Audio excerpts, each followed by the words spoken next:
Ao lado de Jesus, 2 homens eram crucificados, considerados ladrões, considerados malfeitores, condenados pelos seus próprios pecados, levados à morte e morte de cruz. Que esperança, que perspectiva aqueles homens tinham? Nenhuma mais. Eles estavam no final das suas vidas. E aí eu refletia um pouco sobre essa situação desses dois e pensava sobre corações incrédulos. E avaliando o texto, eu entendia que um coração incrédulo, os milagres não acontecem na vida da pessoa. Quando temos corações incrédulos, nos afastamos de Deus. Quando temos um coração incrédulo, nossos ouvidos ficam surdos para a voz de Jesus e ficamos insensíveis à palavra de Deus. Corações incrédulos vivem uma vida que olham circunstâncias e obstáculos. Aqueles 2 homens olhavam as circunstâncias e as circunstâncias diziam que ali naquela cruz estava um homem preso e beirando a morte. Ali estava um homem pregado na cruz em que alguns diziam ser filho de Deus, mas outros, no entanto, não acreditavam que ele era. Como o Filho de Deus não tinha poder para sair daquela cruz, estava preso, seria morto, mas tudo era plano do Senhor, do nosso Deus, para que a salvação chegasse às nossas vidas, naquela época e nos dias de hoje também. Quando não cremos na palavra do Senhor, nós zombamos das obras dele, nós zombamos da palavra dele, nós zombamos daqueles que levantam a voz para falar sobre Jesus. Eu me lembro que quando adolescente, se você é daqui de Floresta, você vai saber do que eu estou falando. Então, na minha época, era o ponto de encontro, era na Rua de Baixo. Terminava ali a missa e a gente ia circular na praça, dava várias voltas e ali, quando encontrava um banco vazio, aproveitava para sentar, para namorar um pouquinho. Eu tinha hora marcada para chegar em casa, então o pai estabelecia ali aquele horário que eu tinha que chegar em casa. Era um horário, às vezes, muito imprensado, muito corrido, e quando estava ali namorando, aproveitando aqueles poucos momentos, chegava várias vezes, chegaram crentes para pregar a palavra do Senhor para mim. E o meu coração incrédulo dizia o seguinte: lá vem aqueles crentinhos pregar essa palavra. Então era algo que me incomodava, era algo que me trazia desprazer de estarem ali pregando a palavra do Senhor. Louvado seja Deus, porque não desistiu de mim, não desistiu de você e jamais desistirá. Ao lado de Jesus, 2 homens que não acreditavam que ali estava o Filho de Deus. Vejam o que diz o livro de Ezequiel, capítulo 36, a partir do versículo 26. Dar-vos-ei coração novo, e porei dentro de vós espírito novo. Tirarei de vós o coração de pedra, e darei um coração de carne. Amém. Jesus tem poder de transformar o nosso coração incrédulo de pedra em coração de carne e quebrantado. Um outro texto no livro de Números, no capítulo 14, versículo 8, diz o seguinte: se o Senhor se agradar de nós, então nos fará entrar nessa terra e nos dará terra que mana leite e mel. Eu me lembro de um momento na minha vida em que o meu coração quebrantado moveu o coração de Deus e trouxe o céu para mim. Queria compartilhar com vocês um momento transformador na minha vida. Tem mais ou menos uns 17, 18 anos que isso aconteceu comigo. Eu já era convertida, eu já tinha colocado meu coração diante do Senhor. E aí eu me lembro que eu fui fazer um exame de rotina e nesse exame o médico fez uma avaliação do pescoço, tireoide. E ali ele achou um pequeno nódulo, algo estranho, algo diferente, e solicitou que eu fizesse o exame. Então, ao retornar ao médico com os exames, ele disse: Elba, esse nódulo que eu tinha percebido no seu pescoço, esse não nos preocupa, mas existe um que muito me preocupa e eu preciso que você aprofunde nos exames. É bastante preocupante. Tudo bem, saí dali com o coração tranquilo diante do Senhor e marquei os exames. E ao fazer esses exames, depois que recebi o resultado, voltei para o médico e ele disse: existe uma grande chance de ser um tumor raro de paratireoide. E ele disse: por ser a chance tão grande de ser um tumor tão raro, eu vou colocar você entre as prioridades para ser realizada a cirurgia. E aí eu me lembro que eu saí com o coração ali entregue ao Senhor, orava ao Senhor e disse: Senhor, seja feito conforme a tua vontade. Foi marcada a cirurgia para dias depois e eu me lembro que naquele dia uma amiga minha me chamou para dentro do quarto, momentos antes de fazer a cirurgia, e ela tocou violão e cantou uma música para mim que falava sobre o Espírito Santo, ore por mim. Leve para Deus as palavras.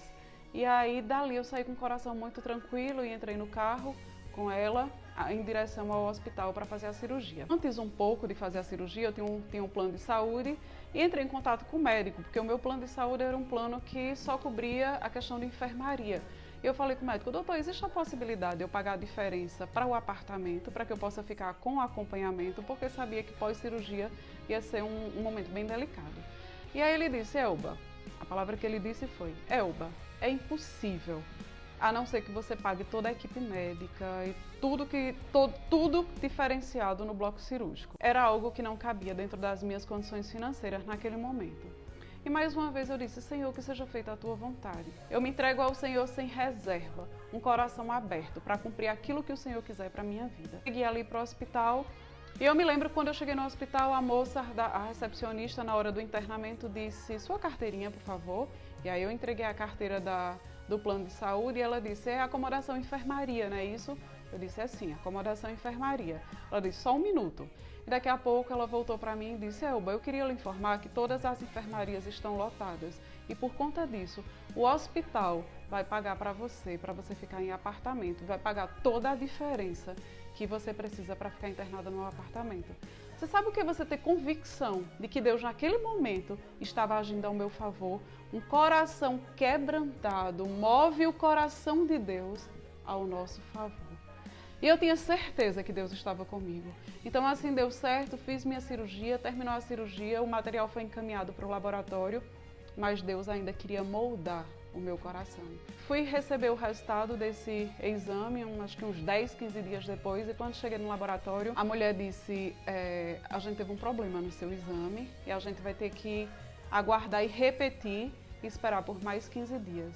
Ali eu entendia que o Senhor estava trabalhando o meu coração, o Senhor estava quebrantando o meu coração e fazendo com que a minha fé fosse fortalecida nele. Eu sabia que o Senhor estava cuidando de mim, mas antes da cirurgia eu tinha dito ao Senhor: Senhor, se for para morrer hoje, sendo a tua vontade, que seja feita a tua vontade, o Senhor pode me levar hoje. Foi sem reservas que eu me entreguei ao Senhor naquele dia. 15 dias depois, fui receber o resultado do exame, não precisei nem ir para o consultório. Ali mesmo liguei para o médico e o médico disse: Elba, fique em paz, porque não deu maligno, não é um câncer e você está livre do problema. É bem verdade que depois eu precisei usar cálcio por muitos anos para compensar a falta daquela glândula que foi retirada, mas louvado seja o Senhor Jesus Cristo, porque o coração quebrantado moveu o coração de Jesus em meu favor. Mas Jesus não quebrantou apenas o meu coração, ele quebrantou também o coração de um daqueles ladrões que estavam ao seu lado. Aqueles dois homens blasfemavam contra Jesus, pois veja o que acontece. Lá no versículo 39 do capítulo 23 do livro de Lucas diz o seguinte: um dos malfeitores crucificados blasfemava contra ele, dizendo: não és tu o Cristo? Salva-te a ti mesmo e a nós também. Respondeu-lhe, porém, o outro que estava do outro lado, o outro malfeitor, e disse: nem ao menos temes a Deus, estando sob igual sentença? Nós, na verdade, com justiça, porque recebemos o castigo que os nossos atos merecem, mas este nenhum mal fez. E acrescentou: Jesus, lembra-te de mim quando vieres no teu reino. Jesus lhe respondeu: em verdade te digo que hoje estarás comigo no paraíso. Aquele homem entendeu que aquele era o Jesus, Cristo verdadeiro, Filho de Deus, que enquanto estava sendo preso naquela cruz, que quando estava sendo humilhado, envergonhado, dolorosamente castigado pelos pecados que não lhe cabiam, porque ele nunca pecou, é o que a palavra do Senhor diz, mas carregou sobre ele os nossos pecados. E então Jesus dizia: Pai, perdoa-lhes, porque não sabem o que fazem. essa oração de Jesus, esse exemplo que Jesus Cristo deu ali na cruz, moveu o coração desse homem para acreditar que aquele que estava na cruz era o verdadeiro Filho do Senhor. E quando temos um coração quebrantado, nossa fé se fortalece. Os milagres acontecem e Jesus naquele momento disse para aquele homem: ainda hoje estarás comigo no reino dos céus. Quando aquele homem imaginaria que no último momento da sua vida ele estaria na cruz, ao lado do rei, daquele que poderia lhe salvar eternamente. Aquele homem agarrou a oportunidade e disse: sim, Senhor, eu creio que o Senhor é o Cristo. O coração quebrantado daquele homem moveu o coração de Jesus ao ponto de dizer: hoje estarás comigo no reino dos céus. E aí eu faço uma pergunta para vocês: que atos de bondade aquele homem tinha? O que era que aquele homem tinha para oferecer a Jesus de bom que pudesse levar para o céu? Nada. Ele teve uma vida de roubo, ele teve uma vida de fazer os outros sofrerem, de matar pessoas, de fazerem um mal para outras pessoas. No entanto, um coração com fé e quebrantado diante do Senhor o levou à vida eterna e à presença de Deus. Um coração quebrantado nos conecta novamente ao nosso Deus por meio de Jesus Cristo. E uma coisa é fato: ao final dessa mensagem, você será um daqueles dois ladrões. Inevitavelmente, você vai ter que fazer uma escolha nesse momento.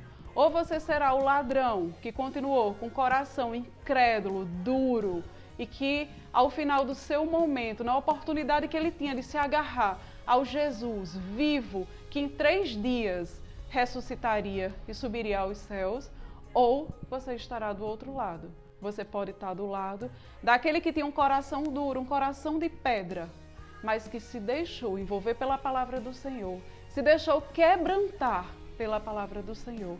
E aí você vai ver os milagres acontecerem na sua vida e você vai ver você se conectar com Deus novamente e você vai começar a ver que você não caminha mais por vista, mas por fé. Obstáculos não vão impedir de você chegar onde você deve chegar. Foi o que aconteceu com aquele homem. As circunstâncias pareciam adversas. Um homem preso na cruz, um homem em que muitos ali acusavam de não ser o Filho de Deus, um homem em que muitos diziam: salva-te a ti mesmo, sai daí, mas que permaneceu preso na cruz, não parecia poder salvar ninguém. Mas ele acreditou na palavra de que aquele era o Jesus enviado por Deus. E ele teve, através de sua fé, o direito de subir ao céu e herdar todas as coisas maravilhosas que o Senhor preparou para nós. E hoje você precisa fazer sua escolha. De que lado você está? Qual lado da cruz você está? Qual é o teu coração? É o coração de pedra ou é o coração transformado em um coração de carne? Que Deus te abençoe grandemente neste dia. Permita que o Senhor transforme um coração de pedra, incrédulo, num coração de carne, quebrantado, capaz de mover o coração de Deus. E aí você verá o céu descer sobre sua vida. Que você seja abençoado pelo Senhor.